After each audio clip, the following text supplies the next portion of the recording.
too, but at any rate, we've installed it, and let's see here. Reconnected all my stuff. Now let's go to the front, and I'll show you real quick the wiring that I talked about that comes into your fuse box.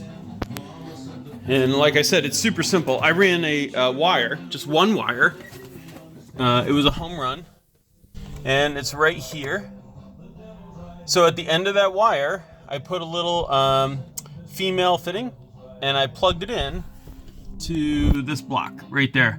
Now, to test which one you want to use so that it's not on all the time, Mr. Don Jacks gave me a really good tip. He said just put a probe here, a power probe, and then turn your key on and off, and then you will see when the power test light comes on which one to use. And for me, it was that one. So that one only comes on when the key's on, and it only goes off when the key's off, and that's it. So the electrical part of this thing was nothing. Anyways, that's it. I will show you some videos in a second here on testing it.